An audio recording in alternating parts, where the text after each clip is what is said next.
Hi friends, welcome to my channel Prasanna Bablu 7. ఈరోజు వీడియోలో ఇంట్లో ఫ్రెష్గా గీని ఎలా ప్రిపేర్ చేసుకోవాలో చూద్దాం. మనకి మిల్క్ మీద మీగడ వస్తుంది కదా, దాన్ని 2 వీక్స్ నుండి ఫ్రీజర్లో పెట్టి స్టోర్ చేసుకున్నాను. ఆ క్రీమ్ని ఒక మిక్సీ జార్లోకి తీసుకుని 3 to 5 minutes హై బెటర్లో గ్రైండ్ చేసుకోవాలి. లేదా బౌల్లోనికి తీసుకుని విస్కర్ హెల్ప్తో బటర్ అనేది సపరేట్ అయ్యేంత వరకు తిప్పుకోండి. బటర్ తొందరగా ఫామ్ అవ్వడం కోసం ఐస్ క్యూబ్ తీసుకోండి. ఈ వీడియో కనుక మీకు నచ్చినట్లయితే లైక్ చేసి, షేర్ చేసి, సబ్స్క్రైబ్ చేసుకోండి ఫ్రెండ్స్. మరిన్ని వీడియోస్ పెట్టడానికి మీరిచ్చే సపోర్టు నాకు కూడా మోటివేట్గా ఉంటుంది.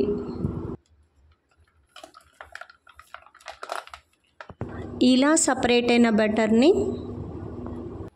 నెక్స్ట్ యాక్సెస్ వాటర్ తీసి మంచి వాటర్తో వాష్ చేసుకోండి. అలా వాష్ చేసుకున్న తర్వాత బటర్ మాత్రమే ఒక ప్యాన్లోకి తీసుకుని స్టవ్ మీద పెట్టుకుని గరిటెతో తిప్పుకుంటూ అడుగంటకుండా బటర్ని మెల్ట్ చేసుకోండి.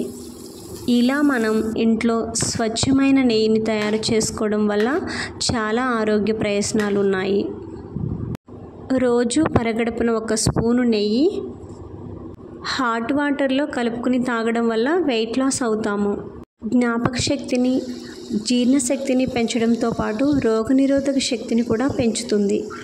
నెక్స్ట్ ఒక తమలపాకు లేదా 3 to 5 కరివేపాకు లీవ్స్ తీసుకోండి, ఫ్రేగ్రెన్స్ బాగుంటుంది. బటర్ మెల్ట్ అయ్యి గోల్డ్ బ్రౌన్ కలర్ వచ్చేంత వరకు బాయిల్ చేసుకోండి. నెక్స్ట్ స్టవ్ ఆఫ్ చేసుకుని కూల్ అయిన తర్వాత ఫిల్టర్ చేసుకోండి. ఇలా ఫిల్టర్ చేసుకున్న గీని గ్లాస్ జార్లో లేదా కంటైనర్లో తీసుకుని స్టోర్ చేసుకోండి. Thank you for watching.